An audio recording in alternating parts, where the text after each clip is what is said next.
Buongiorno e benvenuti. Buenos días y bienvenidos a este encuentro que tiene como titular la solidaridad internacional tras el COVID, distancia de seguridad o nueva proximidad. Un saludo a nuestros huéspedes que están todos conectados con nosotros y ahora se los presentaré. ¿Cómo está cambiando la manera de trabajar en la cooperación en el desarrollo después de la pandemia que aún es actual? ¿Cómo han cambiado las formas de implementar los proyectos desde cuando no podemos hacer encuentros en presencia? ¿Pueden las tecnologías y el digital volver a lanzar la recuperación? ¿Y a dónde van los fondos para el desarrollo? Estas preguntas van a ser el centro de nuestro diálogo con Andrea Bianchessi, director regional de ABSI en East Africa, Fiammetta Cappellini, Paola Berbella de Concord Italia, que representa ONGs y asociaciones que trabajan en el desarrollo humanitario, Giorgio Marrapodi, director para el cooperación al desarrollo en los ministerios de Exterior, y Stefano Manservisi, ayudante del comisario europeo para Economía. Mariangela Zappia nos envió una contribución vídeo que vamos a ver porque no pudo estar con nosotros.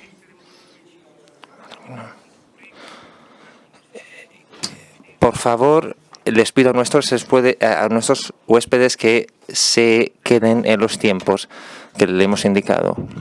Vamos empezando contando experiencias emblemáticas que hacen entender el impacto de la pandemia en el trabajo de los que se ocupan de cooperación internacional. ¿Cuáles son los puntos débiles y los puntos fuertes? Y a partir de qué podemos volver a recuperar el trabajo. Empezamos con Bianchessi. Buenos días. Ante todo, gracias por la oportunidad de compartir con ustedes lo que nos está pasando desde cuando el coronavirus llegó a África Oriental. Tras un primer momento de preocupación, parecía que tuviésemos que suspender todas las actividades. Hemos recuperado de forma innovativa y también inesperada. Para poner unos ejemplos, en Kenia, en el campo de prófugos, donde hay 200.000 prófugos de Somalia, habíamos creado en los últimos años unos grupos de scout para proponer a los prófugos actividades, a los refugiados, actividades propositivas. De forma inesperada, sin nuestras indicaciones, han sido ellos los que han puesto en marcha actividades de sensibilización y también que han explicado a otros habitantes del campo cómo se podían proteger del virus. Así, de la misma forma, hemos creado grupos formales e informales de mujeres, grupos de autoayuda, que en unos casos han llevado a la creación de cooperativas, también para realizar productos artesanales. Y han sido ellos los que han aprovechado de la demanda de producción de mascarillas para ponerla en marcha, esta producción. Esto es muy significativo porque eso nació de ellos e indica un proceso educativo que ha habido y un recorrido que hemos hecho con ellos. Otro aspecto es la formación. Nosotros hacemos mucha formación a todos los niveles y mirábamos con un poco de desconfianza lo digital por la imposibilidad de entrar en relación con las personas, y considerada la situación no hemos hecho más que hacer formación en línea usando todos los sistemas que teníamos, y hemos visto que funciona tanto para los profesores como para el personal administrativo, de cooperativas, de ganadores. Y hemos visto que nuestro compañero de Nairobi, donde tienen muchos laboratorios, y allí habíamos decidido en un primer momento de suspender las clases, pero a partir de este ejemplo virtuoso ellos también han vuelto a lanzar la educación en línea. Otro ejemplo, en Ruanda. Las escuelas se han suspendido, pero el gobierno ha empujado la didáctica a través de la radio y de la televisión. Gran parte de la población de nuestros beneficiarios no tiene estos medios. Entonces nosotros hemos comprado unas radios gracias a un proyecto de la Unión Europea. Cada una costaba $10 y esto ha permitido a los niños de seguir estudiando estos meses.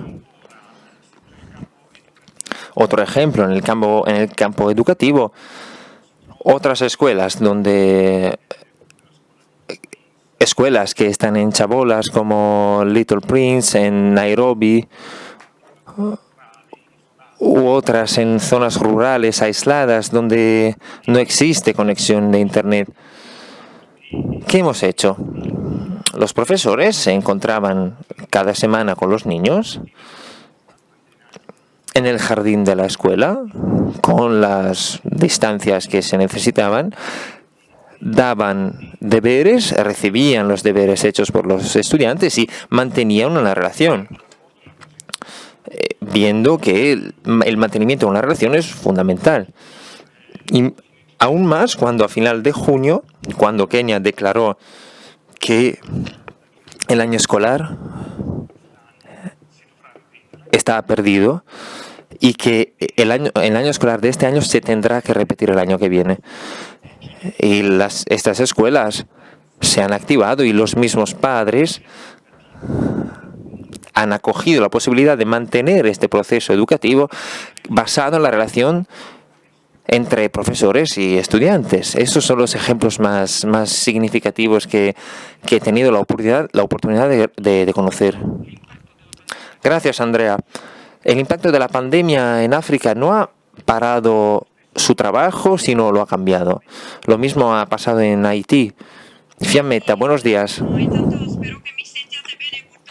Buenos días, espero que me oigan bien. Aquí, lamentablemente, hay un huracán y ahora va a pasar en la capital dentro de poco, entonces espero no perder la conexión. La crisis ha sido nueva, de proporciones inesperadas, con dinámicas nuevas para todos nosotros. Estamos acostumbrados a las urgencias, pero a esas urgencias que tocan nuestros países y nosotros solemos buscar el apoyo de países más desarrollados para tener los recursos para intervenir. Pero esta novedad de la crisis actual es que ha tocado a todos los países y también a los países que solían donar a nosotros. Entonces esto ha generado un momento de preocupación para todos nosotros, para nuestras familias, también en Italia, en Europa, que atravesaban un momento muy difícil, una gran dificultad del equipo nacional al pensar de continuar las actividades de cooperación cuando podían ser ellos mismos peligros para sus familias al volver del trabajo.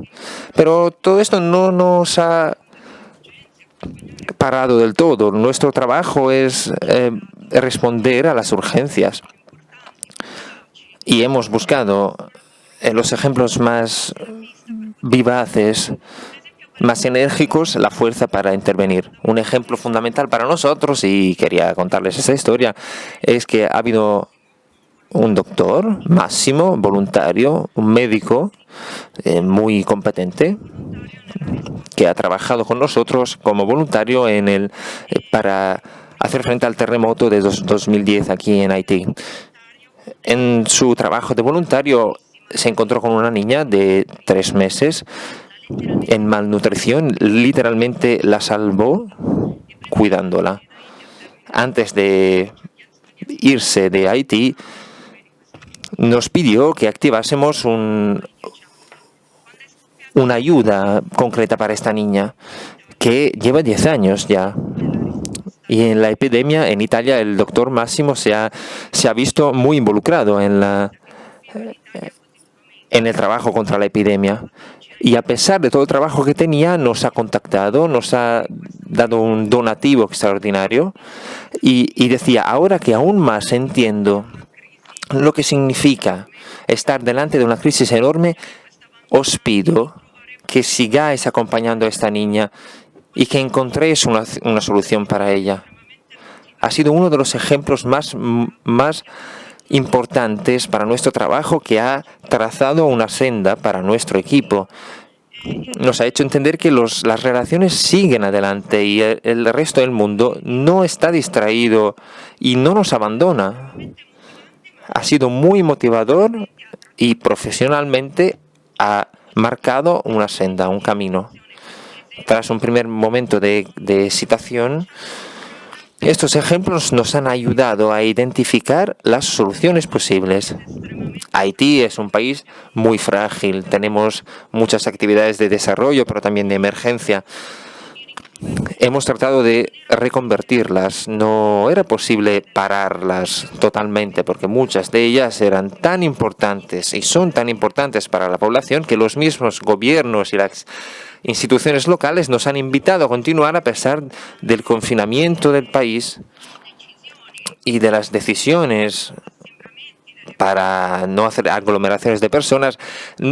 Los gobiernos, las instituciones nos han pedido que continuásemos y el mayor desafío ha sido reconvertir estas actividades para que se hicieran factibles.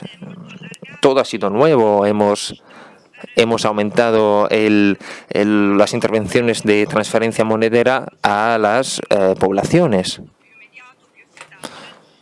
Y la transferencia monetaria a las personas, a veces esto limita la posibilidad de estar cerca de las personas directamente, pero nos ayudan a ir un poco más a lo grande con las personas que necesitan de verdad una ayuda concreta en toda la población. A pesar de todas las dificultades y también a pesar del riesgo que tenía también nuestro equipo, hemos querido dar una ayuda aún más grande para dar un signo de presencia a las comunidades donde ya estábamos presentes. Decir que en un momento de dificultad nosotros seguíamos estando, eso ha sido fundamental. Y ha sido fundamental que los donadores siguieran dando sus donativos para soportarnos a nosotros que estábamos directamente aquí, y sobre todo para las comunidades que más se veían aisladas y que más se sentían vulnerables. Seguramente son soluciones nuevas que proceden de la experiencia, de los ejemplos que nosotros mismos hemos recibido de nuestros donadores. Nos detenemos un momento y luego pasamos a Haití otra vez. Delegada por la ciudadanía de Concord, Italia. Delegada de Educación a la Ciudadanía Global Concord, Italia. Ante todo, gracias por la oportunidad que se brinda de intervenir en un momento en el que, como he dicho recientemente, parece que la prioridad de la educación nos la hemos olvidado de las agendas nacionales e internacionales. En cambio, es justo el momento en el que tengo que agradecer LAICS porque en 2020 aprobó una estrategia de educación a la ciudadanía global, la estrategia nacional. Y este es un recurso que nos lleva a la altura de otros países europeos. Como la ex misma dichiaró, se han considerado los instrumentos para promover el conocimiento, el desarrollo del pensamiento crítico. ¿Qué significa hablar de COVID ahora, en una época en la que nos ocupamos de educación, formación? No solo en el colegio junto con los estudiantes o los profesores, sino también hay que considerar importantes instituciones, la política y el mundo laboral que desempeñan un papel sustancial en este sentido. Entonces, este trabajo establecido por LAICS nos permite de forma concreta trabajar y aplicar nuestra misión en diferentes ámbitos. Durante la época COVID también, Italia eligió participar en el C20. Es parte del C20 y del grupo de la sociedad civil de este gremio. El año que viene, les recuerdo, se celebrará en Italia. Y ya que soy líder de educación internacional, he podido colocar la educación a la ciudadanía global en el centro, junto con la otra prioridad que teníamos.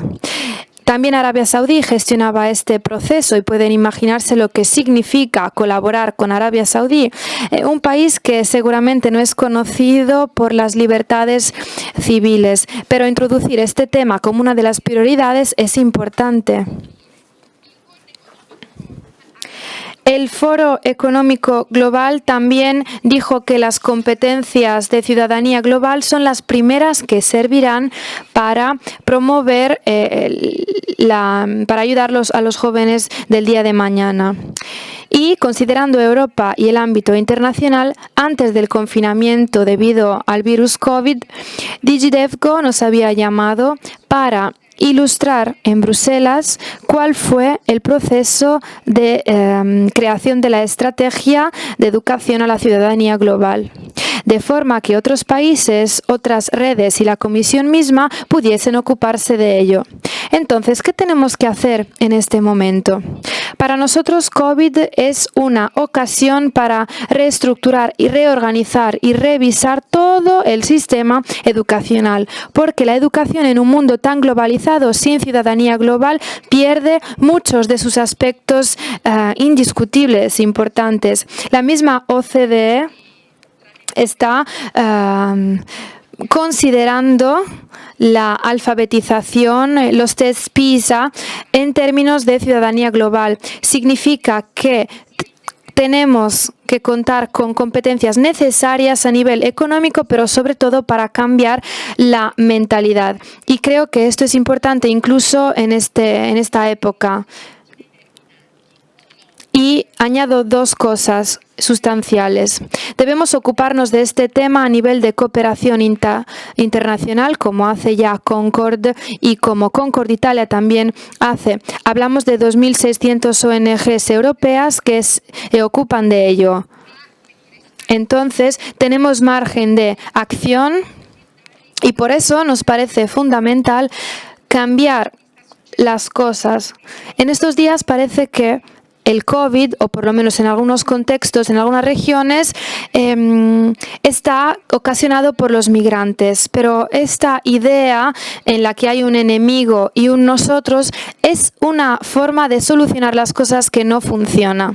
Y desde este punto de vista, el segundo punto es que la ciudadanía global significa establecer algunos derechos humanos para todos, incluidos entre ellos culturas, el Ius Cultura. Ya desde finales de 2018, según el Instituto de Estadística italiano, el 13% de la población estaba caracterizado por migrantes. Y este dígito está creciendo actualmente. El 75% de estos jóvenes nació en Italia y el 66% se concentra en las regiones del norte. Pero la mayoría viene de grupos de migrantes que tienen una larga historia de migración a Italia. Piensen que los menores de edad dentro de este número que les he dado, son 275.000 aquellos que eligieron volverse ciudadanos italianos. Pero sus ciudadanías de antes eran la marroquí, albanesa, india, pakistaní, romana. Entonces podríamos añadir también los dígitos de los menores de edad que no son acompañados según los datos de julio de 2020. Hablamos de 5.200 personas no acompañadas. O también baste con pensar en el tema de la educación. ¿Cuánto es necesaria ahora la educación? Más que nunca. Hay 757 millones de adultos en el mundo, incluso 115 millones de jóvenes que todavía no saben escribir o leer una frase, y 2/3 partes son mujeres. ¿Qué es lo que pedimos entonces? Que apoyen a nuestro país y sobre todo a nivel europeo. Italia ha sido considerada un buen ejemplo para todos y hay que hacer hincapié en este buen ejemplo. Y al mismo tiempo hay que crear una condición interna para que los jóvenes que viven aquí y que están llegando aquí puedan ser iguales a nivel de oportunidades a los demás, porque esto significa que nosotros hablamos de los recursos que el futuro nos reservará y que en futuro nos permitirán comprender lo que nos sucede. Un amigo en Argentina me decía que ellos viven ya el día 200, llevan ya 200 días confinados. Entonces, debemos recuperar el balance con respecto a una situación compleja y difícil que todos estamos viviendo ahora. Gracias, muchas gracias, Paola Berbella. Estas son las preocupaciones y las experiencias de aquellos que operan in situ. Hablemos de instituciones. ¿Cuáles son, según las instituciones nacionales e internacionales, los nuevos retos planteados por la cooperación internacional?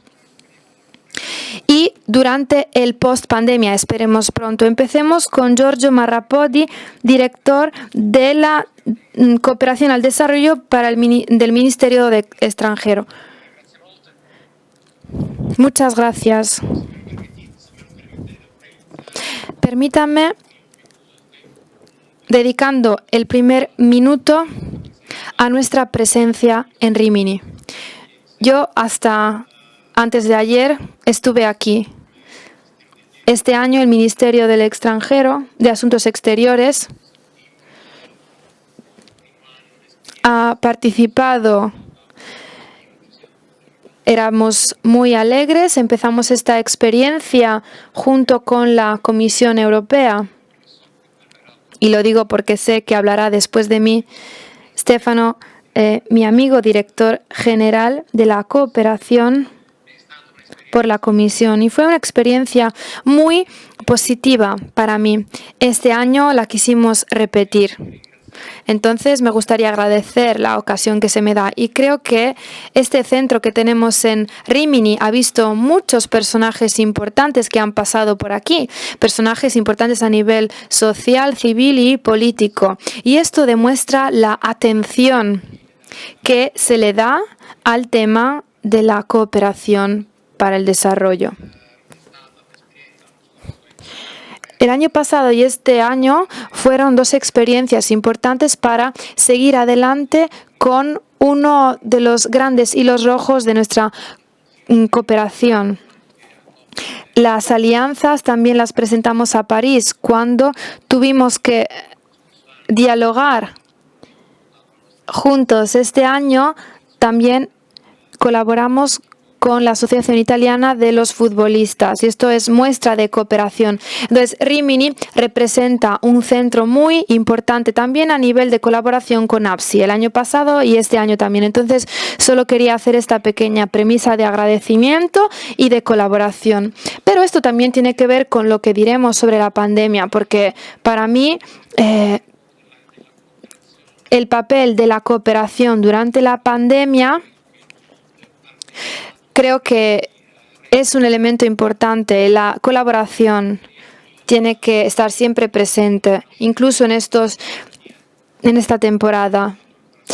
Yo creo que si consideramos los periódicos del 8 de abril, se hablaba de los 10.000 casos de contagios en África y se hablaba de ello de forma muy dramática. El 8 de julio hablábamos de 500.000.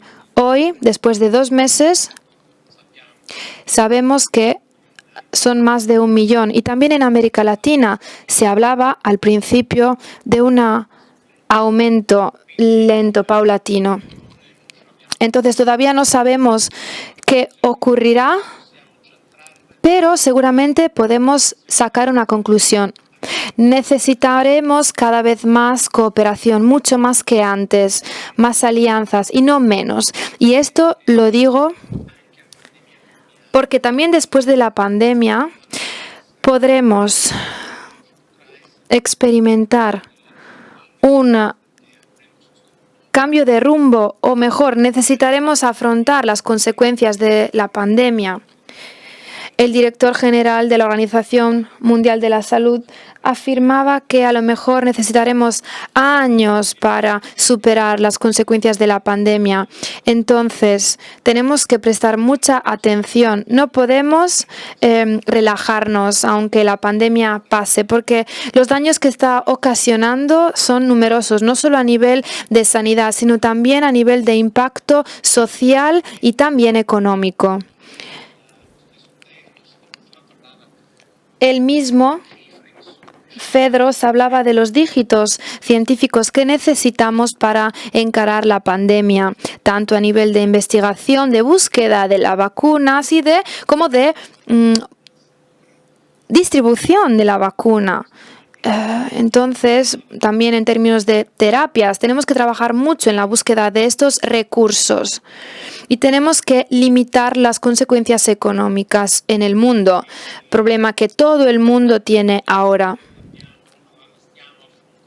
Estamos encarando esta situación desde diferentes puntos de vista y creo que Italia ha sido uno de los mayores contribuyentes a nivel de cooperación multilateral.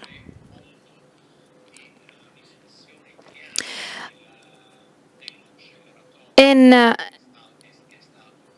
los debates y en las medidas que se han propuesto, Italia ha sido un país inspirador a nivel multilateral. Se ha tomado como ejemplo. Nos queda mucho que reflexionar y también hay ejemplos italianos, también a propósito de las vacunas. O sea que Italia es uno de los países que tiene más margen de diálogo. También a nivel de alianzas internacionales necesarias para afrontar el COVID-19. Italia desempeña un papel sustancial en todos estos sectores. Además, nosotros, Italia, lanzamos una iniciativa de Food Coalition, coalición para garantizar comida. Y hemos visto que una de las consecuencias principales de la pandemia es la seguridad alimentaria a nivel mundial. Porque la pandemia ha creado un estancamiento del desarrollo agrícola. Entonces, toda la cadena de producción agrícola, desde la producción hasta la distribución, se ha parado. Entonces, esto corre el riesgo de crear consecuencias muy graves también a nivel de seguridad alimentaria y todos aquellos recursos y progresos que hemos alcanzado con el pasar de los años en términos de lucha contra el hambre y promoción de la seguridad alimentaria. Ha sido un año muy difícil, en el que ya estábamos lidiando con emergencias para promover el desarrollo agrícola.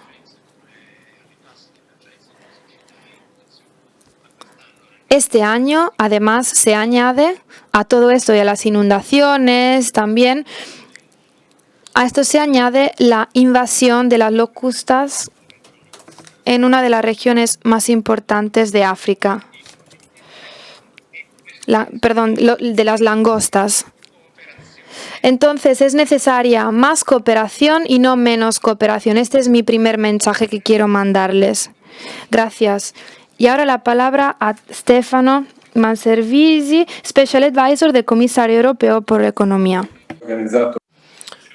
Gracias por haber organizado esta discusión, gracias a ABSI, gracias al meeting. Espero que podamos repetir lo que hicimos el año pasado juntos. Creo que tendremos que sacar, a partir de estos meses, en Europa en particular, pero no solo, creo que podemos intervenir no solo en los grandes desafíos de la pandemia, sino también sobre algo más estructural. Quisiera centrarme sobre todo en unos aspectos. El primero es el aspecto sistémico. Los que nos ocupamos de desarrollo y sobre todo a partir de las decisiones que ponen en el centro el concepto de sostenibilidad, la agenda de 2030 y del desarrollo sostenible. La cooperación al desarrollo lleva años diciendo que este mundo no es sostenible de esta forma. Pensar que ayer era el día en que se han agotado los recursos de la Tierra en un año nos indica que este modo de vivir, de ser, de producir, de estar juntos, no es sostenible. Tenemos que reformarlo profundamente. Por tanto, el primer aspecto sistémico, como ya mis colegas decían, es que hay que hacer mucha más cooperación. Porque solo a través de una cooperación podemos afrontar los desafíos de la sostenibilidad que hoy se nos presentan a través de la pandemia, pero también se nos presentaron de la misma forma cuando se hablaba de cambio climático. Primer punto, tenemos que darnos cuenta, y todos los operadores y todos los gobiernos también se deben dar cuenta de que la cooperación al desarrollo tiene que estar en el centro para también definir roles políticos, no solo los proyectos. Es un gran test de sostenibilidad, de políticas correctas en las que la cooperación al desarrollo se emplea un papel muy importante. Otra consideración. Hemos de reflexionar sobre lo que hemos hecho en Europa. Un recorrido que no es fácil, que ha llevado al final a más Europa. No solo por los eurobonds. El hecho de haber creado un instrumento financiero y una posibilidad de implementarlo, esto va a redefinir el papel de Europa. No solo financia ni solo controla, sino también es el punto de partida para reformar las políticas del desarrollo digital, de la salud y la educación. Y quisiera centrarme en la educación porque existe el riesgo de que se quede un poco en el olvido. ¿Cómo llevar a la práctica esos nuevos desafíos? Pensemos en lo que hemos hecho juntos en Europa. De la misma forma, tenemos que hacerlo fuera de Europa. Construir unas políticas que, a través de una colaboración más fuerte a nivel europeo, puedan llevar a dos tipos de intervenciones. Un nivel macro, porque esos países en desarrollo, sea América Latina, sea África, ellos necesitan más recursos monetarios. No solo de proyectos, sino también a nivel de balance. Tenemos que sostenerlos para mantener una capacidad de intervención en la economía simétrica, en línea con las necesidades, con las necesidades del sistema sanitario, y también para dar la posibilidad de tener una educación de calidad, no solo en la emergencia, sino como paso permanente hacia adelante. Unas políticas sobre las economías, las políticas digitales. tenemos que trabajar juntos porque las dimensiones son enormes. Asegurar que los Estados europeos puedan transferir recursos a los países en desarrollo, los que más se han visto afectados tanto por la pandemia, pero sobre todo por crisis económica. No olvidemos que esos países viven principalmente de comercio internacional, de materias primas, y si no hay conexiones económicas por eso, sufren. Hay que tener que integrar los varios ámbitos y superar las divisiones verticales, pero también hay que cooperar entre actores, que no pueden ser solo los actores o las instituciones financieras internacionales, que de todas formas son muy importantes, sino también de los actores, la sociedad civil, ONGs, voluntariado, van a jugar un papel fundamental. Por ejemplo, sostener una política educativa o de sanidad pública en cierto plazo, dar los recursos a los países para que decidan, vale, pero esos países tienen la capacidad de implementar, por ejemplo, la telemedicina con centros de salud, formación de personal, pueden hacerlo. Una relación entre macroeconómico y macropolítico y algo más pequeño, los que hacen cosas, es fundamental. Imitar en ese sentido la manera europea. Este es uno de los grandes desafíos sobre los que tenemos que trabajar.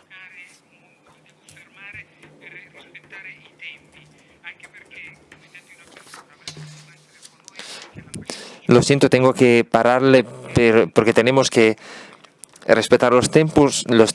Lamentablemente, no tenemos el huésped, pero tenemos un vídeo. Gracias por la oportunidad que se me brinda de participar en este diálogo. Lo siento porque no puedo hablar en persona, pero les saludo a todos, sobre todo a Malservisi, al señor Marrapodi. Les conozco desde más o menos hace una vida y seguramente, como yo, dicen que la cooperación internacional se está amoldando a la nueva realidad creada por la pandemia.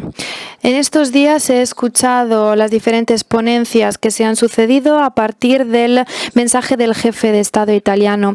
Todos los temas están en el centro de la agenda de Naciones Unidas y del sistema multilateral, un sistema que no es exente de ineficiencias, pero que seguramente representa un elemento valioso, importante, que podemos mejorar, pero que debemos proteger de una tendencia de ir adelante por nosotros mismos, deslegitimando, desmantelando el papel que tenemos todos. Necesitamos organizaciones como la FAO, Organización Mundial de la Sanidad, Organización por los Refugiados, UNICEF, PAM, Organización Mundial del Comercio, la Organización de la Propiedad Intelectual. Necesitamos estas organizaciones, esto es, porque son una inversión importante y como toda inversión debemos mejorarlas, debemos también promover cambios que nos esperamos. Entonces, sí al sistema de cooperación multilateral. El COVID-19 nos ha demostrado de forma contundente y dolorosa que en los momentos de crisis todavía más tenemos que seguir adelante unidos.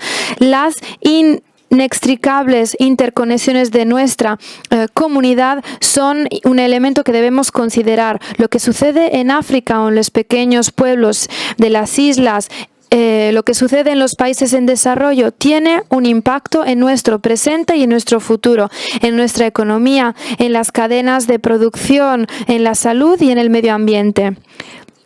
Pero también es importante que todo ello tiene consecuencias también en la sociedad en la que queremos crecer.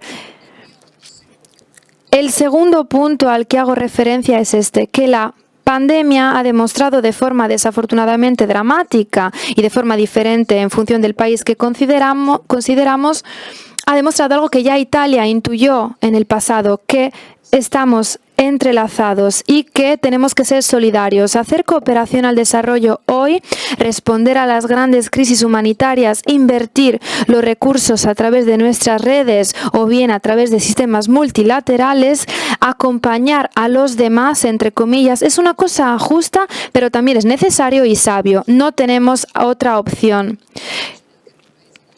No la tiene un país pobre, pero no la tiene tampoco un país como el nuestro.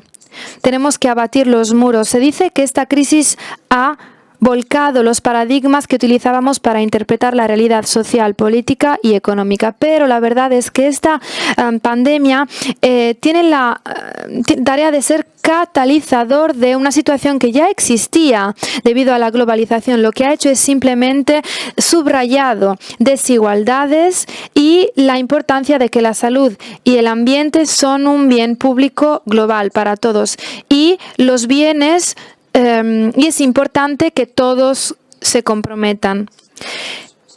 Podemos vivir seguros y sanos, pero no por nosotros mismos. Tenemos que colaborar y este es el primer elemento, el básico, para pensar en la gobernanza global. Desde el principio de la crisis, Naciones Unidas trataron de dar una respuesta internacional y coordinada. Consideró 3 elementos: la emergencia sanitaria, la asistencia a los países en desarrollo y la definición de una recuperación basada en la sostenibilidad y resiliencia. Indudablemente, el contexto político internacional en una época de desconfianza ha vuelto todavía más difícil la posibilidad de dar respuestas, pero no solo, ha vuelto difícil la transmisión de la confianza hacia aquel sistema mismo que representa el andamiaje para responder de forma coordinada y cohesionada, algo que es necesario para todos, sin diferencias.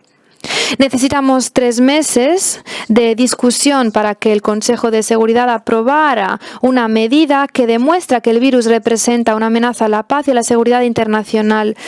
Y esto nos llama a una coordinación.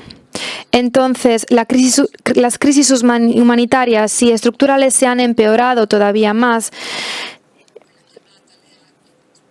Entonces, nos han llamado a las armas para luchar contra un enemigo que tenemos en común. Entonces, estamos viviendo de todas formas también un poco de incertidumbre. El tercer punto, ¿cuál es? Que la cooperación y la ayuda humanitaria tienen que estar estrechamente ligadas a la diplomacia y a la política. Tenemos que trabajar sinérgicamente para obtener soluciones útiles para todos. Y este es el momento en el que tenemos que creer en el sistema multilateral para la cooperación internacional, tanto en términos de investigación como distribución de la vacuna. Y espero que esto nos lleve a la normalidad. También tenemos que garantizar seguridad alimentaria, protección. Tenemos que proteger la propiedad intelectual. No tenemos que excluir a nadie. Tenemos que garantizar un trabajo decente. Tenemos que permitir que la tecnología sea una palanca de progreso y no un instrumento para dividir. Tenemos que evitar que el medio ambiente en el que vivimos no se vuelva invivible para las generaciones inmediatamente futuras. Tenemos también que trabajar en la justicia social. En todo ello es necesaria la cooperación internacional y un compromiso político y diplomático. Lo tenemos que hacer ahora para evitar el riesgo de un decoupling, de una disgregación de la comunidad internacional en 2 ámbitos, con visiones enemigas, antagonistas desde el punto de vista político, económico, tecnológico y social, porque así corremos el riesgo más grave que tenemos. Entonces, tenemos que construir con energías y con las competencias de todos, no solo de los gobiernos, sino también del sector privado, de la ciencia, de la sociedad civil y de las academias, a partir de una participación igual de hombres y mujeres. Entonces, la colaboración es una palabra clave en este sentido. El último punto tiene que ver con nuestro país y con el papel positivo que puede desempeñar a nivel europeo. Este es un momento para que Italia, a nivel internacional, tenga una historia y unos principios que nos permiten trabajar sinérgicamente en soluciones compartidas. Nuestra participación en la COP26, el encuentro Youth for Climate y el papel que desempeñaremos en el Food System Summit son citas muy importantes. Entonces, el 2021 con estos encuentros será un año importante para la sostenibilidad y para la propulsión de un sistema de cooperación internacional para el desarrollo. Tenemos mucha cooperación al desarrollo que tenemos que hacer, mucha diplomacia y mucha política. El paso que dio la Unión Europea y el aporte de nuestro país con Next Generation representa un cambio de rumbo no solo para la Unión, sino también para Italia a nivel global. Entonces, somos donantes humanitarios y la Unión Europea lidera los esfuerzos para volver a construir mejor y juntos. Este es el objetivo del que no nos tenemos que olvidar en la importante década que se abre. Tenemos 17 objetivos y todos ellos están entrelazados en una agenda que tiene fecha de vencimiento el 23 del 2030. Cada uno tiene que desempeñar su papel. Gracias a la embajadora María Ángela por su discurso. Tenemos unos 10 minutos para la segunda ronda de conclusiones. Entonces, les ruego a nuestros invitados que sean breves y precisos. Empecemos a partir de aquel que opera in situ. ¿Cuáles son los nuevos objetivos que están aflorando a raíz de las experiencias que están teniendo en esta temporada? Andrea Bianchessi. Para mí son 5 los objetivos principales. 1. Educación. Invertir en educación y formación para fortalecer el capital humano, para permitir que las personas puedan lidiar con los desafíos de la vida, puedan encontrar un trabajo. 2. Recuperación económica, economic recovery. Muchos productores ya no tienen acceso al mercado. Los compradores tradicionales ya no existen, han cambiado, han perdido sus ahorros y tienen que volver a invertir. Entonces necesitan capital para volver a empezar con intervenciones para ayudarles a comprar equipamiento, maquinaria, semillas, fertilizantes para volver a poner en marcha su trabajo. Empresas sociales, cooperativas, pymes, pequeñas empresas tienen que volver a arrancar. El tercer punto, ¿cuál es? La salud, la sanidad. Seguramente las clínicas han desempeñado un papel sustancial, los hospitales también. También locales en barrios de chabolas gestionados por grupos religiosos y misioneros, también los ambulatorios. Entonces tenemos que volver a invertir en estos protagonistas de la salud. Cuarto punto, energía. Es transversal, pero sin el acceso a la energía no podemos contar con lo digital, la red, Internet, y este es un elemento muy importante. No podemos volver a activar el sector económico, por ejemplo, la unidad de producción y transformación, sin la red. Y finalmente tenemos que acompañar a las personas para no excluir a nadie, sobre todo los más vulnerables. Gracias, Andrea Bianchessi. Fiammetta Campellini, a usted la palabra. Muy brevemente, vemos aflorar nuevas fragilidades, situaciones todavía más complejas. Los países que ya estaban viviendo una situación difícil bajo el prisma del desarrollo experimentan ahora una temporada todavía más difícil. Y sobre todo en este momento estamos preocupados por las consecuencias económicas de esta crisis global en los países que son muy frágiles. Esto ya lo decía Malservice, lo decía muy bien. Es importante pensar en las condiciones económicas y respaldar la población más vulnerable. Nosotros estamos invirtiendo muchísima energía en ello. Y vemos que de cara al futuro es necesario seguir apostando por la estabilización y la reconstrucción de la paz en todos aquellos contextos que están caracterizados por conflictos, no debido a guerras, pero sobre todo a situaciones de conflictualidad y de política graves, especialmente en algunos barrios donde no hay ley, no hay normas, no hay paz, no hay diálogo político para construir un camino de desarrollo en el país. Entonces hay que respaldar estos procesos de legalización y construcción de la paz. Paradójicamente, esta es una prioridad para responder a esta emergencia, que no es una emergencia solo sanitaria, porque como decía también la embajadora Zappia, nadie puede seguir adelante sola, por sí sola. Es importante para nosotros construir alianzas, colaboraciones, medidas comunes de forma sinérgica para poder encontrar unidos una respuesta adecuada a la situación que es cada vez más compleja. Gracias. Gracias, Fiammetta. Ahora, Paula, un par de minutos para usted también.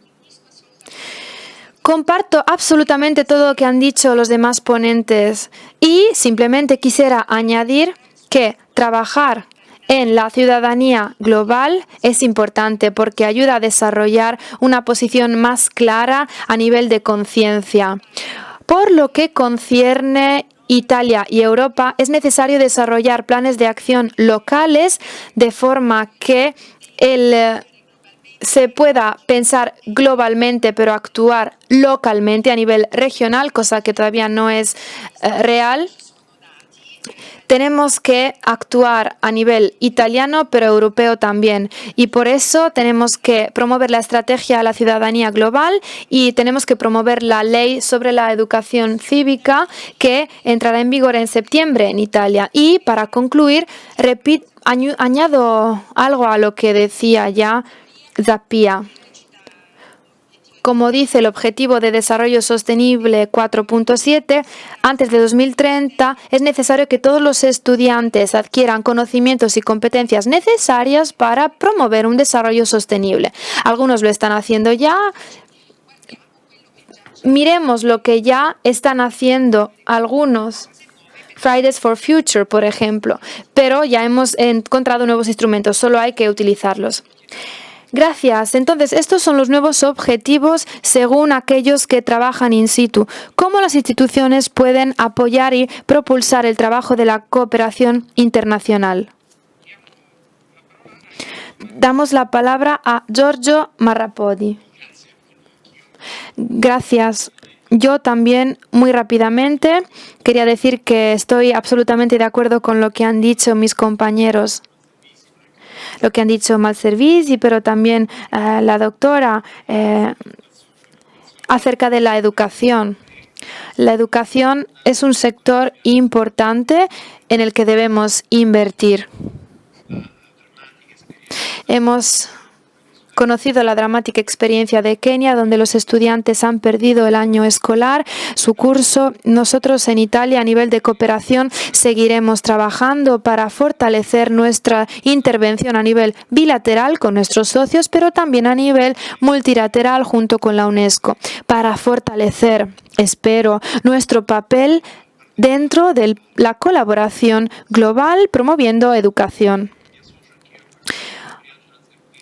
Comparto lo que decía Mariangela Zappia. Creo que el virus ha hecho aflorar una debilidad que muchas veces no consideramos, y esto es consecuencia de un mundo cada vez más globalizado. Hemos visto que el virus, después de poco tiempo, se ha difundido por doquier. Esto no significa que la solución no es la de aislarse. Todo lo contrario, la solución es colaborar, porque el bienestar de un país depende inevitablemente del bienestar de todos los demás.